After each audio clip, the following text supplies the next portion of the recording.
આને સ્ક્રોલ કરો તો બસ નહીં નીચે નીચે નીચે નીચે હજી નીચે જાઓ જાઓ જાઓ જાઓ જાઓ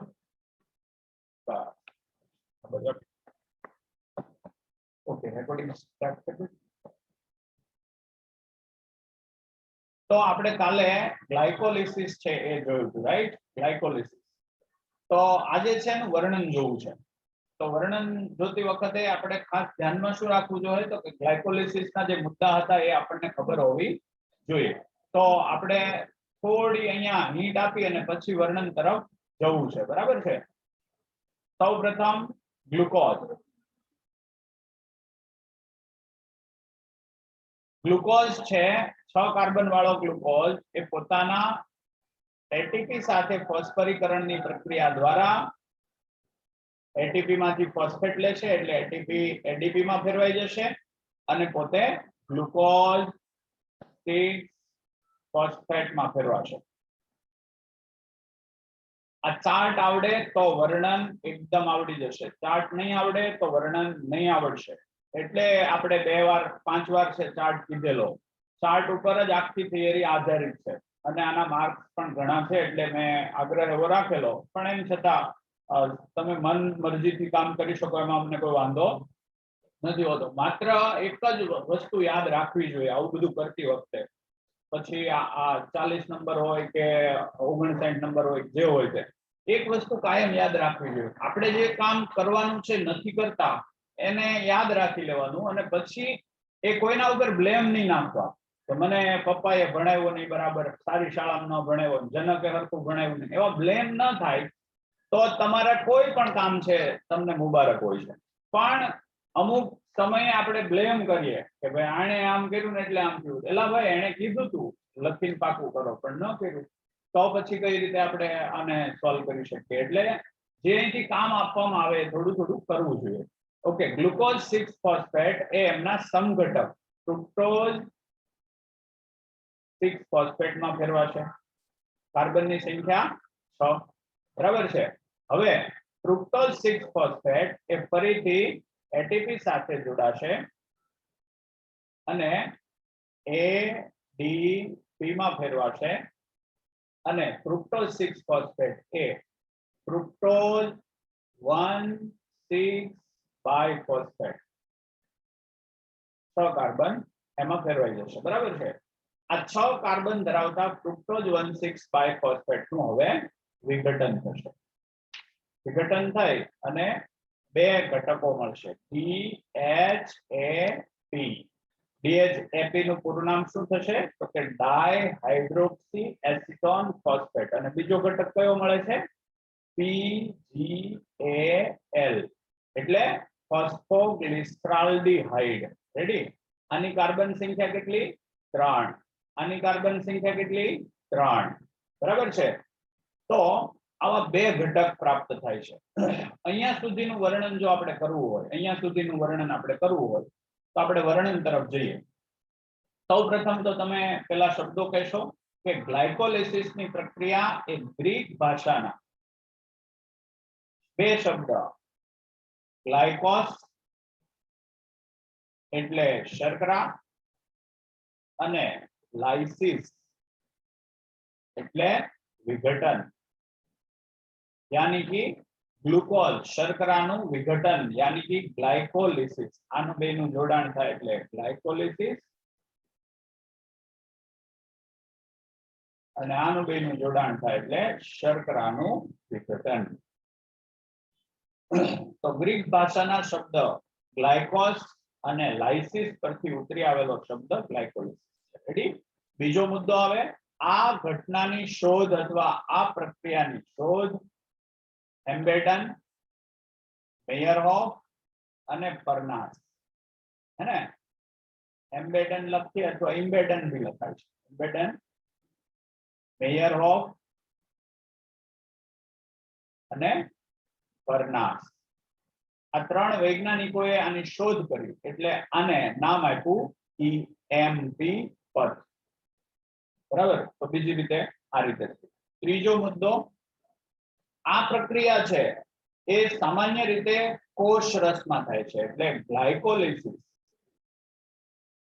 એ કોષના કોષ રસમાં થાય છે. કોષના કોષ રસમાં થાય છે એટલે આપણે કાલે જે સવાલો કીધેલા, કોષના કોષ રસમાં થતો તબક્કો વર્ણવો, જારક શ્વસનનો અજારક તબક્કો વર્ણવો, આ બધી બાબતો અહીંયા વર્ણનના સ્વરૂપે થોડી થોડી આવશે. અને આ ગ્લાયકોલિસિસ કોષના કોષરસમાં થાય છે અને બધા જ સજીવોમાં થાય છે.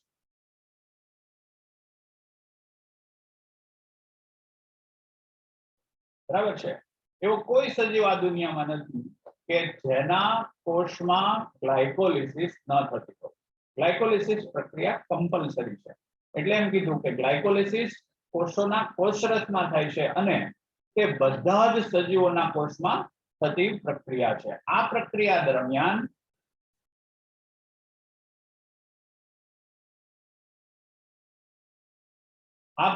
દરમિયાન ગ્લુકોઝનું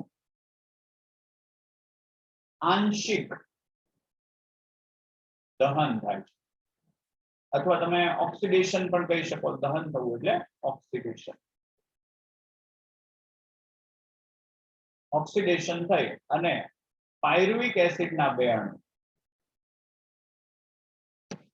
પ્રાપ્ત થાય છે. આપણે બધી પ્રસ્તાવના બાંધી રહ્યા છે આ થિયરીની, પણ આ બધી લખવી જરૂરી છે. એટલે આ પ્રક્રિયા દરમિયાન ગ્લુકોઝનું આંશિક દહન થઈ અને 2 પાયરુવિક એસિડના અણુ મળે છે. બરાબર છે? સામાન્ય રીતે વનસ્પતિ આ ગ્લુકોઝ ક્યાંથી મેળવશે? વનસ્પતિ આ ગ્લુકોઝ સુક્રોઝ માંથી મેળવે છે. સુક્રોઝ માંથી મેળવે છે. અહીંયા યાદ રાખો, સુક્રોઝ એ પ્રકાશ સંશ્લેષણની આખરી નિપજ છે. સુક્રોઝ છે ને એ પ્રકાશ સંશ્લેષણમાંથી ગ્લુકોઝ બને. ગ્લુકોઝ છે એ અન્નવાહક પેશીમાં જાય ત્યારે એ સંગ્રહક સ્વરૂપે એટલે સુક્રોઝ સ્વરૂપે જશે. તો સુક્રોઝ આ રીતે બનશે. પ્રકાશ સંશ્લેષણની આખરી નિપજ કહેવાય. તો વનસ્પતિમાં આ પ્રક્રિયા એટલે કે અહીંથી આપણે જોઈએ, અહીંથી ગ્લુકોઝ થી શરૂ થાય અને પાયરુવિક એસિડ સુધીનો જે પથ હશે એમાં ગ્લુકોઝની જરૂર પડી તો સુક્રોઝ માંથી મેળવશે. કેવી રીતે? તો કે વનસ્પતિમાં સંગ્રાહક તરીકે સુક્રોઝ હશે, તો આમ તો સ્ટાર્ચ હશે. સ્ટાર્ચ બોલે તો કાર્બોદિત. રેડી? કાર્બોદિત હશે. કાર્બોદિતનું રૂપાંતર થશે, આને પોલિસેકેરાઇડ કહેવાય. પોલિસેકેરાઇડ. સેકેરાઇડ નો મતલબ શર્કરા થાય. બરાબર? પોલિસેકેરાઇડ એ સ્ટાર્ચ વિભાજન થશે, વિભાજિત થશે એટલે બનશે સુક્રોઝ. સુક્રોઝ છે ને એ ડાયસેકેરાઇડ. સેકેરાઇડ એટલે શર્કરા, ડાય એટલે 2 અણુ. શર્કરાના 2 અણુ ભેગા થાય ત્યારે સુક્રોઝ બને. શર્કરાના અસંખ્ય અણુ ભેગા થાય. પોલીનો મતલબ અસંખ્ય. પોલીમર, પોલીવિનાઇલ ક્લોરાઇડ, આવા બધા શબ્દો તમારે આવી ગયેલા. પોલીનો મતલબ થાય અસંખ્ય. સેકેરાઇડ એટલે શર્કરા. 1 કરતા વધારે, 2 કરતા વધારે શર્કરા ભેગી થાય ત્યારે પોલિસેકેરાઇડ બને. 2 શર્કરા ભેગી થાય તો ડાયસેકેરાઇડ બને. સુક્રોઝનું વિઘટન થાય. અહીંયા કન્વર્ટેજ અથવા ઇન્વર્ટેજ નામનો ઉત્સેચક ભાગ ભજવશે. સુક્રોઝ ઉપરથી કામ કરતો હોવાના કારણે આ ઉત્સેચકને સુક્રેઝ પણ કહેવામાં આવે. સુક્રોઝ ઉપર કામ કરતા ઉત્સેચકને સુક્રેઝ કહેવાય, અથવા એ કન્વર્ટ કરશે એટલે એને ઇન્વર્ટેજ ઉત્સેચક પણ કહેવાય. એ સુક્રોઝનો અણુ છે એનું રૂપાંતર એક ગ્લુકોઝમાં અને એક ફ્રુક્ટોઝમાં કરી નાખશે. અહીંયા યાદ રાખજો, આ બંને છે એ મોનોસેકેરાઇડ છે.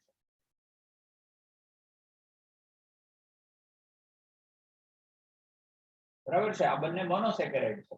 તો મોનોસેકેરાઇડ 1 અને 2 એ 2 ભેગા થાય એટલે ડાયસેકેરાઇડ બને સુક્રોઝ.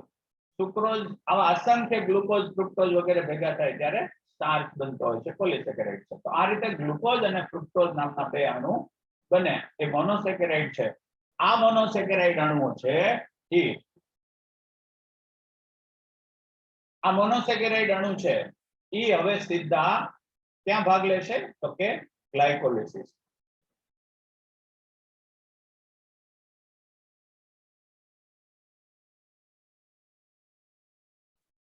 રેડી? તો અહીંયા સુધીની વાત થઈ કે વનસ્પતિ આ ગ્લુકોઝ સુક્રોઝ માંથી મેળવે છે. સુક્રોઝ એ પ્રકાશ સંશ્લેષણની આખરી નિપજ છે, તે સ્ટાર્ચ માંથી બને છે. એટલે આખી ઘટના એવી બની, સ્ટાર્ચ માંથી સુક્રોઝ બને અને સુક્રોઝ માંથી ગ્લુકોઝ અને ફ્રુક્ટોઝ છૂટા પડે. આમાંનો ગ્લુકોઝ છે એ પ્રક્રિયાની શરૂઆત કરશે અને ગ્લાયકોલિસિસ પ્રારંભ થશે. ત્યાર પછી આપણે એમાંથી આગળ વધીએ. સામાન્ય રીતે આ બંને અણુ ફ્રુક્ટોઝ છે પછી ગ્લુકોઝમાં ફેરવાય છે. છેવટે તો આ સમઘટક છે એટલે ફ્રુક્ટોઝ પણ ગ્લુકોઝમાં ફેરવાય અને પછી ગ્લાયકોલિસિસમાં એન્ટર થશે. ફ્રુક્ટોઝ ડાયરેક્ટ પણ ભાગ લઈ શકે પણ ડાયરેક્ટ ઝડપથી જશે નહીં, એ ગ્લુકોઝમાં રૂપાંતરિત થઈને જ જશે. તો ફ્રુક્ટોઝ અને ગ્લુકોઝ એ બંને ગ્લાયકોલિસિસની શરૂઆત કરે છે. કેવી રીતે શરૂઆત થાય છે તો અહીંયા આપણે પાછા આવીએ. હું અહીંયા રંગ બદલી નાખું, કલર બદલી નાખું એટલે થોડું મજા આવશે. ફરીથી હવે પહેલા આપણે વાત કરી કે ગ્લાયકોલિસિસ માટેનો શબ્દ ગ્રીક શબ્દ ગ્લાયકોસ એટલે શર્કરા અને લિસિસ એટલે વિઘટન પરથી ઉતરી આવેલો શબ્દ છે. આ પથની શોધ અથવા આ પ્રક્રિયાની શોધ એમ્બેડન, મેયરોફ અને પરનાસ નામના વૈજ્ઞાનિકે કરી હોવાથી આ પથને EMP પથ તરીકે ઓળખવામાં આવે છે. ગ્લાયકોલિસિસ કોષરસમાં થાય છે અને લગભગ દુનિયાના બધા જ સજીવોમાં તે જોવા મળે છે. આ પ્રક્રિયા દરમિયાન ગ્લુકોઝનું આંશિક દહન એટલે કે આંશિક ઓક્સિડેશન થઈ. આંશિક એટલે કેવું? પૂરેપૂરું ઓક્સિડેશન ન થતું હોય, અધૂરું થતું હોય, અપૂર્ણ ઓક્સિડેશન થાય છે. અપૂર્ણ ઓક્સિડેશન થાય અને પાયરુવિક એસિડના 2 અણુ મળે છે. વનસ્પતિ આ ગ્લુકોઝ ક્યાંથી મેળવશે તો કે સુક્રોઝ માંથી મેળવે છે. સુક્રોઝ એ પ્રકાશ સંશ્લેષણની આખરી નિપજ છે.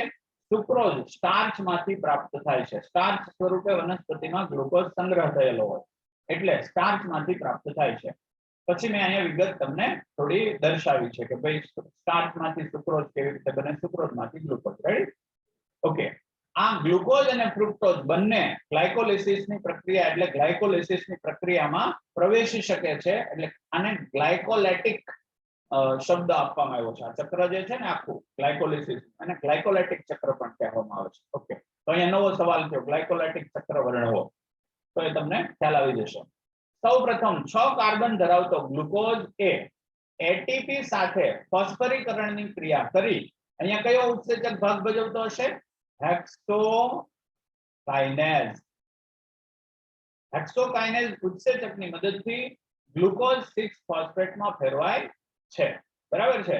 આ ગ્લુકોઝ 6 ફોસ્ફેટ હવે આગળની પ્રક્રિયામાં પસાર થશે. સામાન્ય રીતે આગળ થશે એટલે કઈ રીતે થશે તો કે ગ્લુકોઝ 6 ફોસ્ફેટ ત્યારબાદ પોતાના સમઘટક એવા ફ્રુક્ટોઝ 6 ફોસ્ફેટમાં ફેરવાય છે. ફ્રુક્ટોઝ 6 ફોસ્ફેટ ફરીથી ફોસ્ફરીકરણ પામી ફ્રુક્ટોઝ 1,6 બાયફોસ્ફેટ 6 કાર્બન વાળા ફ્રુક્ટોઝ 1,6 બાયફોસ્ફેટ બનાવે છે અને ત્યારબાદ તે વિઘટન પામી 3 કાર્બન વાળા 2 અણુ એટલે કે DHAP યાની કે ડાયહાઇડ્રોક્સી એસિટોન ફોસ્ફેટ અને PGAL યાની કે ફોસ્ફોગ્લિસરાલ્ડિહાઇડ નામના 2 અણુ બનાવે છે. આ સમગ્ર પ્રક્રિયા દરમિયાન ક્યાં ક્યાં એટીપી વપરાય છે તો 2 જગ્યાએ. આ સમગ્ર પ્રક્રિયા દરમિયાન ગ્લુકોઝમાંથી ગ્લુકોઝ 6 ફોસ્ફેટ બને ત્યારે અને ફ્રુક્ટોઝમાંથી ફ્રુક્ટોઝ 6 ફોસ્ફેટમાંથી ફ્રુક્ટોઝ 1,6 બાયફોસ્ફેટ બને ત્યારે એક એટીપી વપરાય છે અને એડીપી છૂટા પડે છે. અહીંયા સુધીની પ્રક્રિયા આપણે પૂર્ણ કરી. રાઈટ? આ વર્ણન આટલું થયું. હવે પ્રક્રિયાને આગળ વધારીએ. હવે વાતને અહીંથી સમજવાનો પ્રયત્ન કરીએ. આટલું ક્લિયર થતું હશે એવું હું અત્યારે ત્રિકાળ જ્ઞાની તરીકે જાણી લઉં છું એટલે કે ધારી લઉં છું. તમને જો આમાં ન સમજ પડતી હોય તો હું અહીંયા 11 વાગ્યાથી 2 વાગ્યા સુધી દરરોજ હોઉં છું. એમ છતાં આવતા પહેલા એકવાર કોલ કરી લેવાનો. આ કોઈ પણ વાત છે એમાં તમને એક્ઝેક્ટલી સમજ ન પડે તો તમે સ્કૂલ પર આવીને સમજી શકો છો. Okay, done. આગળ વધીએ. હવે અહીંયા આપણી પાસે 2 ઘટક છે, DHAP અને PGAL. હવે પછીનો આગળનું વર્ણનને આપણે આગળ લઈ જઈએ. PgAl છે એ પ્રક્રિયામાં ભાગ લે છે, DHAP ડાયરેક્ટ નથી લેતો, એટલે એ આમાં રૂપાંતરિત થઈ શકશે, રાઈટ? આ પાછા સમઘટકો છે. હવે જો PgAl છે એ એમાં ફેરવાઈ જશે, તો કે PgAl એક ફોસ્ફેટ લેશે અને NAD+ હશે, એને હાઇડ્રોજન આપશે, એટલે NADH+. અને હજી આપણે એક ઇલેક્ટ્રોન મેળવશે, એટલે આ NADH2 બનશે, રાઈટ? ઓકે, તો આ રીતે NADH2 બનાવશે અને આ PgAl ફોસ્ફોગ્લિસરાલ્ડિહાઇડ એ હેમાં ફેરવાઈ જશે. એક ફોસ્ફેટ તો એની પાસે ફોસ્ફો કહીએ એટલે એક ફોસ્ફેટ તો છે જ, અને એક ફોસ્ફેટ ઉમેરાય, એક પહેલા કાર્બન સાથે ને એક ત્રીજા કાર્બન સાથે, એટલે અહીંયા બનશે શું? તો કે અહીંયા બનશે 1,3-biphosphoglyceric acid. રેડી? અને આની કાર્બન સંખ્યા કેટલી હશે? 3C, એટલે 3 કાર્બન હશે, બરાબર છે? ઓકે, તો આ ઘટક બનશે. અહીંયા ઘટના શું બની? NAD+ છે એને હાઇડ્રોજન મળ્યો, આ પ્રક્રિયામાંથી હાઇડ્રોજન દૂર થાય છે, ઈ હાઇડ્રોજન 2H+ છે એ દૂર થાય છે, એ 2H+ છે એ કોને મળે? તો કે NAD ને મળે છે, એટલે NADH2 બનશે. રેડી? આને મેં એવું કીધું હતું, તમે આને યાદ રાખજો. આપણે જ્યારે છેલ્લે ETS ભણશું, ETS યાની કે ETS યાની કે ઇલેક્ટ્રોન ટ્રાન્સફર સિસ્ટમ જ્યારે ભણશું, ત્યારે આ NADH2 નો આપણે ઉપયોગ કરશું, એટલે આ અહીંયા યાદ રાખજો. હવે શું થશે? તો કે અહીંયા સુધીનો જે તબક્કો હતો, અહીંયા સુધીનો તબક્કો, એટલે કે ક્યાંથી ક્યાં સુધીનો? અહીંયાથી અહીંયા સુધીનો તબક્કો, એમાં ફોસ્ફેટ ઉમેરાય. જો એક ફોસ્ફેટ અહીંયા ઉમેરાય છે, એક ફોસ્ફેટ અહીંયા ઉમેરાય છે, અને એક ફોસ્ફેટ અહીંયા ઉમેરાય છે. એટલે આ તબક્કો ફોસ્ફરસ ઉમેરાય છે, એટલે એને નામ આપ્યું આપણે ફોસ્ફરીકરણ, અથવા એને બીજું કેવું હોય તો ફોસ્ફોરાયલેશન. અને આપણે જે લેશન કરવાનું હતું એ આ લેશન હતું. રેડી? ફોસ્ફોરાયલેશન. તો ફોસ્ફોરાયલેશન ની ક્રિયા છે અહીંયા થઈ. હવે જે તબક્કો થવાનો છે એ તબક્કામાં શું થશે? તો કે વિફોસ્ફરીકરણ. અહીંથી શરૂઆત કરીએ આપણે. વિફોસ્ફરીકરણને આપણે જુદી પેનથી દર્શાવીએ. વિફોસ્ફરીકરણ. તો અહીંયા પહેલા શું થશે? તો કે 1,3-biphosphoglyceric acid છે એ ADP ને એક ફોસ્ફેટ આપી દેશે, એટલે ADP ફરી જશે ATP માં, અને ATP બનશે એટલે અહીંથી એક ફોસ્ફેટ જતો રહેશે, પહેલા કાર્બન સાથેનો ફોસ્ફેટ જતો રહેશે, એટલે એક ગયો, વધ્યું કોણ? 3, અને બાય જતો રહેશે, એટલે વધ્યું કોણ? Phosphoglyceric acid. ખાલી વહી 3-phosphoglyceric acid. 1 અને બાય બે નીકળી ગયા. હવે એક જ ફોસ્ફેટ રહ્યો, એટલે બાય નહીં લખીએ, બરાબર છે? અને કાર્બનની સંખ્યા કેટલી? 3C, બરાબર છે? 3 કાર્બન. હવે શું થશે? એ પોતાના સમઘટક એવા 2-phosphoglyceric એસિડ માં ફેરવાશે. તમે અહીંયા ગ્લિસરેટ પણ લખી શકો, ગ્લિસરિક એસિડ ની જગ્યાએ ગ્લિસરેટ પણ લખી શકો. 3 કાર્બન, એટલે આ સમઘટક છે, બરાબર છે? હવે ફરીને શું થશે? તો કે સોરી અહીંયા એક પાણીનો અણુ દૂર થશે. પાણીનો અણુ દૂર થશે એટલે બનશે 2-phosphonol pyruvic acid.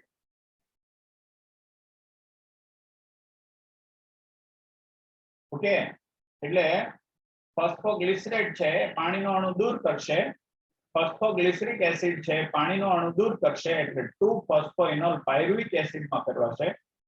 અને હવે લાસ્ટ ADP એ ફરીથી ફોસ્ફેટ મેળવશે એટલે એટીપી માં ફેરવાઈ જશે. અહીંયા પ્રક્રિયામાંથી ફોસ્ફેટ દૂર થાય છે એટલે વિફોસ્ફરીકરણ થશે અને ફોસ્ફોઇનોલ પાયરુવિક એસિડ છે એમાં ફોસ્ફોઇનોલ ફોસ્ફેટ જતો રહેશે એટલે નીકળી જશે એટલે રહે ખાલી pyruvic acid, right, pyruvic acid. અને આપણે કઈ રીતે લખીએ છીએ તો કે C3H4O3, બરાબર છે. તો આ થઈ ગયો પાયરુવિક એસિડ. આને બીજી રીતે લખવું હોય તો આમ બી લખી શકાય CH2COCOOH. સોરી અહીંયા 3 આવશે. CH3COCOOH એટલે કાર્બન કેટલા 1 2 3 કાર્બન થઈ ગયા. હાઇડ્રોજન કેટલા 3 અને 1 4 હાઇડ્રોજન થઈ ગયા અને ઓક્સિજન કેટલા 3 એટલે 1 2 અને 3. તો આ બે રીતે લખી શકાય, આ રીતે બી લખી શકાય અને આ રીતે બી લખી શકાય. તો આ પાયરુવિક એસિડ આપણને પ્રાપ્ત થયો. હવે આટલી પ્રક્રિયાનું વર્ણન આપણે ફરીથી કરીએ. આટલી પ્રક્રિયાના વર્ણનને આપણે શું કહીશું તો કે સામાન્ય રીતે અહીંયા આપણે છેલ્લે મૂક્યું હતું ફ્રુક્ટોઝ 6-બાયફોસ્ફેટ. ફ્રુક્ટોઝ 6-બાયફોસ્ફેટ હું પેન બદલી નાખું, થોડી ડેન્જર કલરમાં લઈ લઈએ, ગ્રીન કલર લઈએ. ચલો, ફ્રુક્ટોઝ 1,6-બાયફોસ્ફેટ ના અણુનું વિઘટન થઈ ડાયહાઇડ્રોક્સી એસિટોન ફોસ્ફેટ અને PgAl એટલે ફોસ્ફોગ્લિસરાલ્ડિહાઇડ નો એક અણુ મળે છે. રેડી? હવે આ થઈ ગયા પછી શું થશે તો કે હવે DHAP પ્રક્રિયામાં સીધો ભાગ લેશે નહીં પણ PgL સ્વરૂપે લેશે. એટલે PgL લેશે. આ PgL એક પ્રક્રિયા પૂર્ણ કરી નાખશે પછી ફરીથી DHAP અહીંથી PgL માં ફેરવાશે, ઈ પાછો આમાં ભાગ લેશે. એટલે અહીંથી નીચેની પ્રક્રિયા કેટલી વાર થશે 2 વાર અને આ ઉપરની પ્રક્રિયા કેટલી વાર થશે 1 વાર. એટલે આપણે આખરે એટીપી નું છેલ્લે ગણતરી કરશું ને ત્યારે આપણે એનો સમજ મેળવવી પડશે એટલે અહીંયા કીધું. ઓકે, તો હવે PgAl છે એ ફોસ્ફોગ્લિસરાલ્ડિહાઇડ છે એ હાઇડ્રોજન આયનો ગુમાવી અને એક ફોસ્ફેટ મેળવી 1,3-બાયફોસ્ફોગ્લિસરિક એસિડમાં ફેરવાય છે. આ દરમિયાન NAD હાઇડ્રોજન ગ્રાહક NAD એ NADH2 માં ફેરવાય છે. ઓકે, વર્ણનને આગળ વધારીએ. ત્યારબાદ 1,3-બાયફોસ્ફોગ્લિસરિક એસિડ એ વિફોસ્ફરીકરણની ક્રિયા કરીને, કેવી વિફોસ્ફરીકરણ, પ્રક્રિયામાંથી ફોસ્ફેટ દૂર થવાનો છે એટલે આ બેનું વિફોસ્ફરીકરણ થયું કહેવાય અને એડીપી ફોસ્ફેટ મેળવે છે એટલે એનું ફોસ્ફરીકરણ થાય. પણ આપણે તો આ પ્રક્રિયાને જોવાની છે આને, એટલે એમાંથી ફોસ્ફેટ દૂર થાય છે. એટલે 1,3-બાયફોસ્ફોગ્લિસરિક એસિડ ત્યારબાદ વિફોસ્ફરીકરણની ક્રિયા દ્વારા 3-ફોસ્ફોગ્લિસરિક એસિડમાં ફેરવાય છે.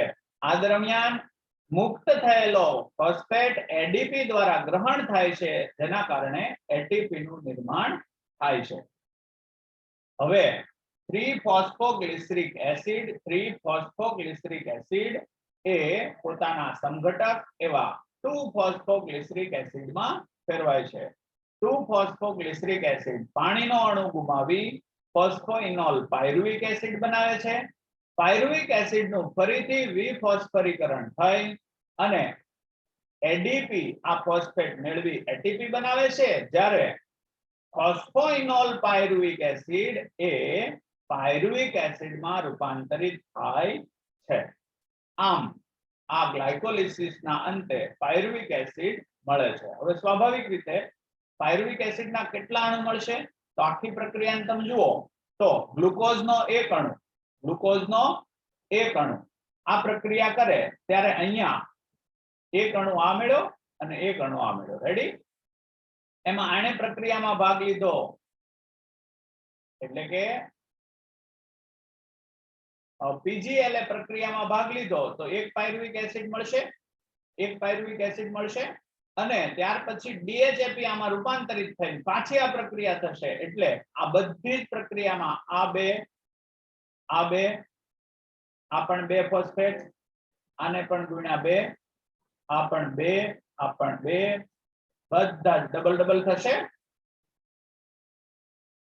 રાઈટ પાણીના અણુ પણ ટોટલ 2 ગુમાવાશે પ્રક્રિયા આ પણ 2 અણુ 2 અને પાયરુવિક એસિડના 2 અણુ મળશે રેડી તો હવે તમે ધ્યાનથી જુઓ આ પ્રક્રિયાને આપણે કેવી કીધી હતી વિફોસ્ફરીકરણ અહીંથી નીચેનો ભાગ છે એ વિફોસ્ફરીકરણ છે વિફોસ્ફરીકરણ અથવા આને કેવું હોય તો વી અથવા ડીબી લખાય હા ડી ફોસ્ફોરાઇલેશન ઓકે હવે જુઓ ધ્યાનથી જુઓ આમાં ટોટલ એટીપી ની આપણે ગણતરી કરીએ એટીપી નું બેલેન્સ જોઈએ એટીપી વપરાય કેટલા અને એટીપી ઉત્પન્ન કેટલા થાય તો પહેલો તબક્કો જે આ છે આ તબક્કો છે એમાં જો અહીંયા એક એટીપી વપરાણો અહીંયા એની ઉપર એક એટીપી અહીંયા વપરાય બરાબર અને આ પ્રક્રિયા તો એક જ વાર થશે અહીંયા સુધીની પ્રક્રિયા એક વાર થશે એક વાર એટલે અહીંયા એટીપી વપરાણો અહીંયા એટીપી વપરાણો એટલે ટોટલ કેટલા એટીપી વપરાણા તો કે 2 એટીપી વપરાય કયા તબક્કામાં તો કે ફોસ્ફરીકરણમાં ઉપર જોઈએ અને બીજું અહીંયા જોઈએ એટીપી ની જ વાત છે જો ફોસ્ફેટ કહે તો આ ગણવો પડશે પણ ફોસ્ફેટ નહીં કહે તો આ નહીં ગણવા બરાબર છે 2 એટીપી વપરાય છે ક્યારે ફોસ્ફોરાઇલેશન દરમિયાન સોરી વિફોસ્ફોરાઇલેશન દરમિયાન રેડી ફોસ્ફોરાઇલેશન ની ક્રિયા દરમિયાન 2 એટીપી વપરાય છે ઓકે ઉત્પન્ન કેટલા થાય છે અહીંયા જોઈએ ઉત્પન્ન ક્યાં થાય અહીંયા એટીપી ઉત્પન્ન થયો અને અહીંયા એટીપી ઉત્પન્ન થયો રાઈટ અહીંયા અને અહીંયા આપણે એમ કીધું ને કે આ તબક્કો નીચેનો તબક્કો 2 વાર થાય છે આ 2 વાર થાય છે એક વાર PGL થી અને પછી DHAP છે PGL માં ફેરવાઈને પાછો થશે એટલે નીચેનો તબક્કો 2 વાર થશે તો અહીંયા 2 એટીપી બનશે અને અહીંયા 2 એટીપી બનશે તો ટોટલ 4 એટીપી ઉત્પન્ન થાય ક્યારે તો કે વિફોસ્ફોરાઇલેશન દરમિયાન અને વિફોસ્ફરીકરણની ક્રિયા દરમિયાન 4 એટીપી ઉત્પન્ન થાય એટલે અત્યારે યાદ રાખવા પૂરતું યાદ રાખીએ અત્યારે ટોટલ નિપજ કેટલી મળી આની જો યાદ રાખો ગ્લુકોઝ છે એનું શ્વસન ક્રિયા દ્વારા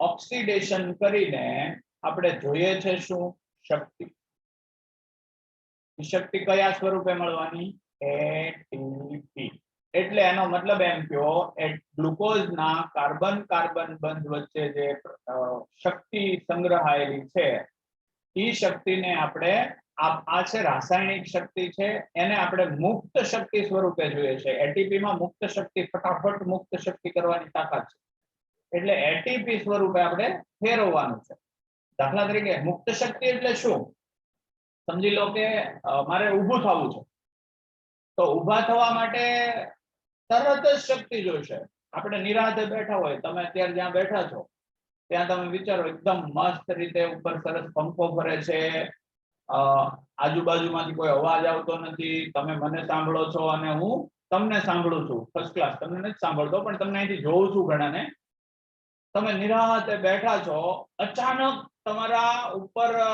ગરોળી પડે ઢાળ જઈને તમારા ફોન ઉપર તો તમે ઊભા થઈને તરત ભાગશો એ ઊભા થઈને તરત ભાગવા માટે જે શક્તિ જોઈએ ને એ શક્તિ એટીપી આપે છે તઈ આપણે એવું કરવા ના બેસીએ કે ભાઈ ઉભા રહ્યો ઘડી ગ્લાયકોલિસિસ આખું થઈ જાય ક્રેબ ચક્ર પૂરું થઈ જાય ટીટીએસ નો પથ પૂરો થઈ જાય પછી શક્તિ મળે પછી ભાગે ગરોળી તું ઘડી બે આવું નહીં થઈ શકે તમે મારી વાતને સમજતા હશો એટલે આપણે ઓલરેડી ગ્લુકોઝ છે એનું રૂપાંતર એટીપી સ્વરૂપે કરીને આપણા કોષની અંદર સંગ્રહી રાખવા પડે, એટલે આપણે ક્યારેય પણ તાત્કાલિક જરૂર પડે ઉર્જાની ત્યારે એટીપી છે એ વાપરી શકાય. એટલે આપણે શ્વસન ક્રિયા સતત કરીએ, કામ હોય કે ન હોય શ્વસન થયા જ કરશે. ઈ ગ્લુકોઝની શક્તિ છે, ગ્લુકોઝની શક્તિ છે એને એટીપી માં સંગ્રહ કર્યા જ કરશે. તો આપણો હેતુ એટીપી મેળવવાનો છે. તો અહીંયા આપણને એટીપી કેટલા મળ્યા ટોટલ? તો કે 2 વપરાણા અને 4 ઉત્પન્ન થયા. તો ટોટલ નિપજ એટીપી ની કેટલી? ટોટલ એટીપી 2 મળે છે. અહીંયા આટલું રાખીએ, બરાબર? એટલે આ પ્રક્રિયા છે એનું વર્ણન અહીંયા પૂરું થાય. વર્ણન અહીંયા આપણે આખું પહેલેથી, હવે જો ફરીથી પહેલેથી જોઈએ આખું વર્ણન. આ થિયરી બહુ જ મહત્વની છે. ક્રેબ્સ ચક્રન ITS 3 માંથી 1 પરીક્ષામાં હોય અને હોય જ. 3 માંથી 1 તો હોય જ છે, બરાબર છે? આઈએમપી આમ આપવાની જરૂર નથી, પણ આ તમને આઈએમપી ઇમ્પોર્ટન્ટ છે, બરાબર? ફરીથી પહેલાથી વર્ણન કરવું હોય તો ધ્યાન આપો. હવે કન્ટિન્યુઅસ કોઈ જગ્યાએ બીજી કોઈ દરાર પાડ્યા વગર સીધા આપણે જઈશું. ગ્લાયકોલિસિસ એ ગ્રીક ભાષાના શબ્દ ગ્લાયકોસ અને લાઇસિસ નામના 2 શબ્દ એટલે કે શર્કરાનું વિઘટન માંથી ઉતરી આવેલો શબ્દ છે. આ પ્રક્રિયાની શોધ એમ્બેડન, મેયરોફ અને પરનાસ નામના વૈજ્ઞાનિકોએ કરી હોવાથી આ પ્રક્રિયાને EMP પથ તરીકે ઓળખવામાં આવે છે, રાઈટ? ત્યાર પછી આગળ વધીએ. સામાન્ય રીતે આ પ્રક્રિયા કોષના કોષ રસમાં થાય છે.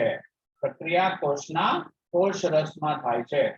સામાન્ય રીતે બધા જ સજીવોમાં આ પ્રક્રિયા થાય છે. આ પ્રક્રિયા દરમિયાન ગ્લુકોઝનું અપૂર્ણ દહન એટલે કે આંશિક દહન ઓક્સિડેશન થઈ અને પાયરુવિક એસિડના 2 અણુ મળે છે. વનસ્પતિ આ ગ્લુકોઝ સુક્રોઝ માંથી મેળવે છે. સુક્રોઝ એ પ્રકાશ સંશ્લેષણની આખરી નિપજ છે. સુક્રોઝ સંગ્રહિત સ્ટાર્ચ માંથી પ્રાપ્ત થાય છે. અહીંયા પ્રસ્તાવના થઈ ગઈ પૂરી. વર્ણન ચાલુ થાય. વર્ણન છે આખું ચાર્ટ ઉપર જ છે. સૌ પ્રથમ ગ્લુકોઝનો અણુ હેક્સોકાઇનેઝ ઉત્સેચકની મદદથી ગ્લુકોઝ 6 ફોસ્ફેટમાં ફેરવાય છે. આ દરમિયાન એટીપી ના એક ફોસ્ફેટ મેળવી અને ફોસ્ફરીકરણ થાય છે. એટીપી એડીપી માં ફેરવાય છે, બરાબર છે? મળેલો ગ્લુકોઝ 6 ફોસ્ફેટ ત્યારબાદ તરત જ પોતાના સંઘટક એવા ફ્રુક્ટોઝ 6 ફોસ્ફેટમાં ફેરવાય છે.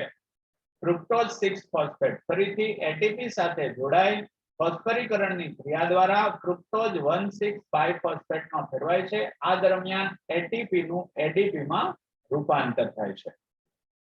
હવે ફ્રુક્ટોઝ 1,6 બાયફોસ્ફેટ એ ત્યારબાદ DHAP અને PGAL આ બંને ટ્રાયોઝ શર્કરા છે. 3 કાર્બન વાળી શર્કરા ટ્રાયોઝ શર્કરા કહેવાય. 6 કાર્બન વાળી શર્કરા હેક્સોઝ શર્કરા કહેવાય. અને અહીંયા એટલે જ હેક્સોકાઇનેઝ ઉત્સેચક કીધો છે.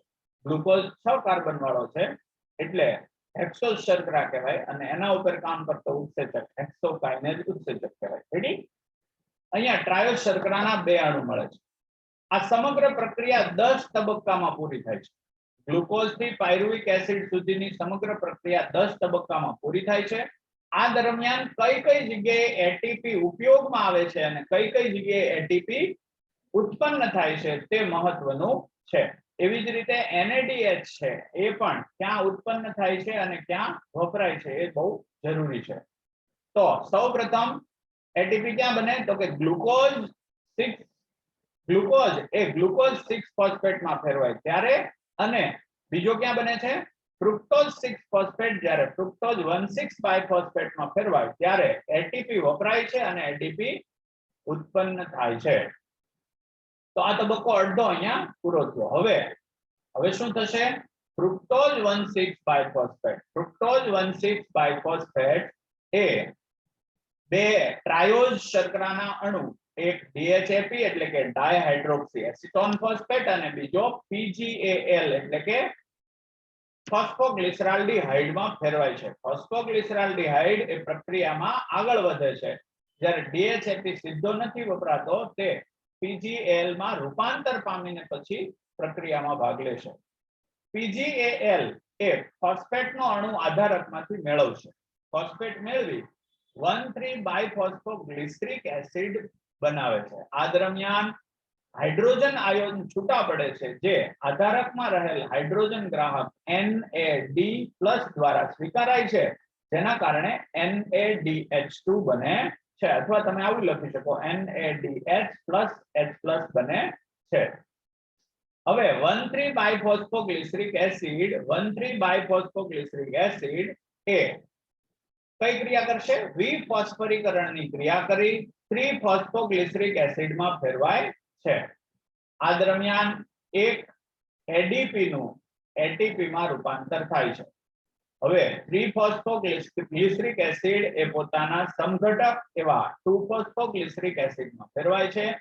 2-ફોસ્ફોગ્લિસરિક એસિડ અથવા 2-ફોસ્ફોગ્લિસરેટ એ પાણીનો અણુ ગુમાવી 2-ફોસ્ફોઇનોલ પાયરુવિક એસિડમાં ફેરવાય છે. આ ઘટક એટલે કે 2-ફોસ્ફોઇનોલ પાયરુવિક એસિડ વિફોસ્ફરીકરણની ક્રિયા દ્વારા એક ADP નું એક ATP માં રૂપાંતર કરી પોતે પાયરુવિક એસિડમાં ફેરવાય છે. ઓકે, અહીંયા પ્રક્રિયા પૂરી થઈ. એટલે અહીંયા તમારે ચાર્ટ સાથે તમને વર્ણન કે એટલે માર્ક્સ અહીંયા પૂરા થઈ ગયા. હવે આપણે આગળના ટોપિક ઉપર જવું છે. ક્યાંથી જવાના? હવે મુદ્દો એ થાય કે આપણે તો એવું કીધું હતું ગ્લાયકોલિસિસ,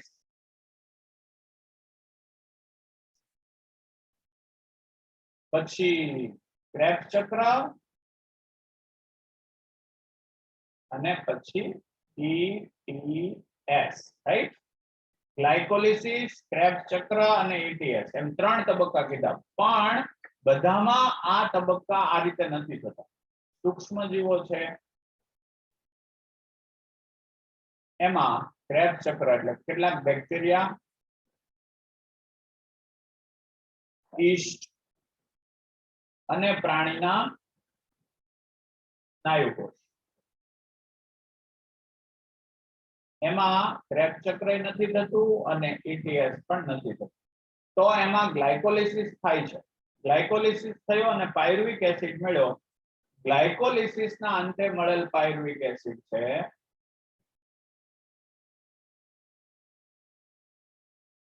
ઈ પાયરુવિક એસિડ નું ભાવિ હવે શું?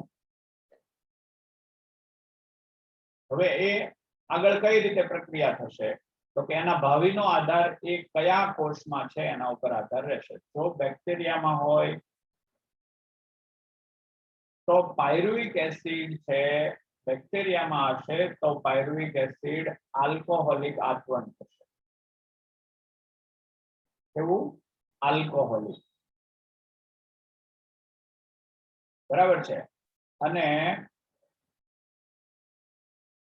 આલ્કોહોલિક આચરણ થશે. અને જો એ સ્નાયુ કોષમાં હશે, સ્નાયુ કોષમાં હશે તો લેક્ટિક એસિડ બનશે. બરાબર છે, લેક્ટિક એસિડમાં ફેરવાશે. અને જો સામાન્ય વનસ્પતિ કોષ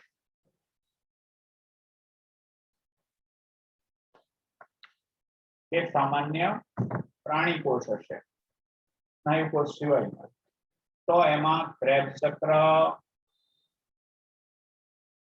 અને ત્યાર પછી ETS એવી પ્રક્રિયા થશે. તો અહીંયા આપણે આ કાલે અહીંથી આગળ વધશું કે આ બે પ્રક્રિયા કેવી રીતે થશે અને સામાન્ય વનસ્પતિ કોષ કે સામાન્ય પ્રાણી કોષ હોય તો ક્રેબ્સ ચક્ર અને ETS પછીનો તબક્કો આવશે. પણ આવતીકાલે પાયરુવિક એસિડ સુધી આપણે એમ કીધું આમ સજીવોને વહેંચીએ તો એકેરિયોટા, પછી બીજા આવે પ્રોકેરિયોટા અને ત્રીજા આવે યુકેરિયોટા. એકેરિયોટિક સજીવો એટલે અકોષ કેન્દ્રીય, પ્રોકેરિયોટિક એટલે આદિકોષ કેન્દ્રીય અને યુકેરિયોટિક એટલે સુકોષ કેન્દ્રીય. આપણે છીએ સુકોષ કેન્દ્રીયમાં છીએ, જ્યારે બેક્ટેરિયાના કોષ છે, ઈસ્ટ છે, એ બધા છે એ પ્રોકેરિયોટિક ગણાય. અને અકોષ કેન્દ્રીયનો બહુ ઓછો ઉલ્લેખ છે આપણા અભ્યાસક્રમમાં, જેમાં કોષ કેન્દ્ર ન હોય એવા સજીવો, તો એકેરિયોટિક, એનો ઉલ્લેખ અહીંયા નથી. એટલે આ બે પ્રકારના કોષ હોય, પ્રોકેરિયોટિક કોષ અને યુકેરિયોટિક. તો પ્રોકેરિયોટિક હશે તો આઠવણ થશે, કાં આલ્કોહોલિક આઠવણ કાં લેક્ટિક એસિડ આઠવણ, બરાબર. અને યુકેરિયોટિક કોષ હશે એટલે આ કોષ, તો એમાં ક્રેબ ચક્ર અને ઇટીએસ થશે. તો આવતીકાલે આપણે એ જોઈશું. આજે ઘડીક આ બધું સ્ક્રીન કરો, પાછા વિડીયો તમારા ઓપન કરો. ઓકે, સ્ક્રીન પર દેખાય છે. How many mask do people have to go through two gate to the real you? આના વિશે કોઈ કંઈ કહેવા માંગે છે કે આ શું કહેવા માંગે છે? એવી ઘટના ક્યારેય બની હોય કે સમજી લો કે તમે વાત કરતા હો અને તમે એમ કહેતા હો કે હું છે ને ટાઈમમાં બહુ પંચ્યુઅલ માણસ, ગમે તે જગ્યાએ સમયસર પહોંચવું એ મારી આદત છે, એવું તમે કહેતા હો અને દરરોજ પાછા દરેક જગ્યાએ લેટ થતા હો. આવી ઘટનાઓ તમારા જીવનમાં બનતી હોય.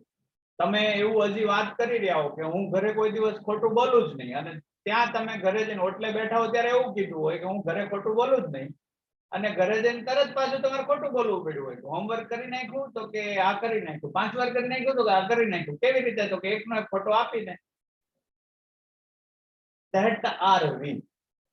આપણે એ છીએ જે આપણે બોલીએ છીએ એ નથી. આપણે બોલીએ છીએ તો એમાં કેવું સારી સારી વાતો આપણે કરતા જ હોઈએ છીએ, પણ આપણે રિયલમાં શું છીએ એ કમસે કમ આપણને ખબર હોવી જોઈએ ને.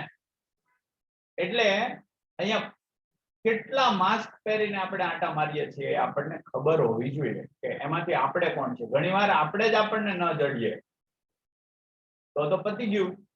એટલે આપણી જાત સાથે પણ આપણે ખોટું કરતા હોઈએ, એવું થતું હોય. તો આવા તમારા એક્સપિરિયન્સ કોઈ પણ હોય કે તમે તમારી જિંદગીની અંદર રૂટીન લાઈફમાં આવો વાંધો નહીં, રૂટીન લાઈફની અંદર તમે આવું કંઈ કરતા હો તો તમે તમારું નિરીક્ષણ કરો. કોનો અભ્યાસ કરવાનો છે? પોતાનો. યુ નો, પોતાનો અભ્યાસ. એટલે પોતાનો અભ્યાસ કરવાનો છે કે તમે આવી રીતે ક્યારે ક્યારે ખોટું બોલ્યા.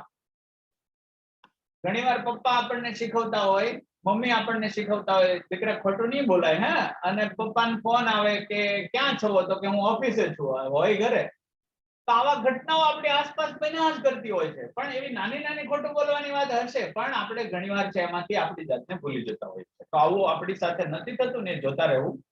અને આ આવતીકાલ માટે છે. બહુ મસ્ત, મને બહુ ગમ્યું આ ચિત્ર. અને જે લાઈન છે, don't be afraid to take the harder way no matter vote.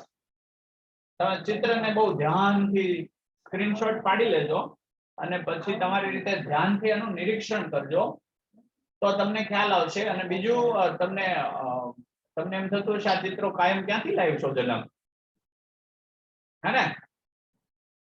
તો ઇન્સ્ટાગ્રામ ઉપર એક સાઇટ છે life.educated. એની ઉપર દરરોજ આવા સરસ મજાના ચિત્રો છે આવતા હોય છે, અને આપણે દરરોજ એનાલિસિસ કરી શકીએ કેવા હોય છે. તો આ કાલે હું દરરોજ તો હું તમને એમ કહું કે આવું કરશું અને પછી પાછો હું વાત કરી નાખું, પણ કાલે આ ચિત્ર ઉપર તમારામાંથી કોઈ વ્યક્તિ બોલશે, 2-5 મિનિટ એમાં આપણે ફાળવશું. તો આજનો લેક્ચર અહીંયા પૂરો જાહેર કરીએ છીએ. દીપિકાબેન છે ને મારી સામે પથરાય, કેમ તો 5 મિનિટ વધારે થઈ જાય ને એટલે એને પછી બધું અસ્તવ્યસ્ત થઈ જાય. એટલે ઘણીવાર છે આમ આંખું કાઢતા હોય મારે, તોય મને તમારે ગમે જેટલું ને એટલે હું બકવાસ કર્યા જ કરું. પણ sorry, bye bye, Tata, C you. આવતા શુક્રવારે ફરીથી મળશું. ત્યાં સુધી ટેક કેર. ખૂબ જાળવવું પડે એવો સમય છે, એટલે ઘરે જ રહેજો, જાળવજો, પોતાની તબિયત છે એની કાળજી રાખજો, અને વડીલોનું ધ્યાન રાખજો. યાદ કરતા રહેજો, યાદ આવતા રહેજો. હવે નીકળો નહીં.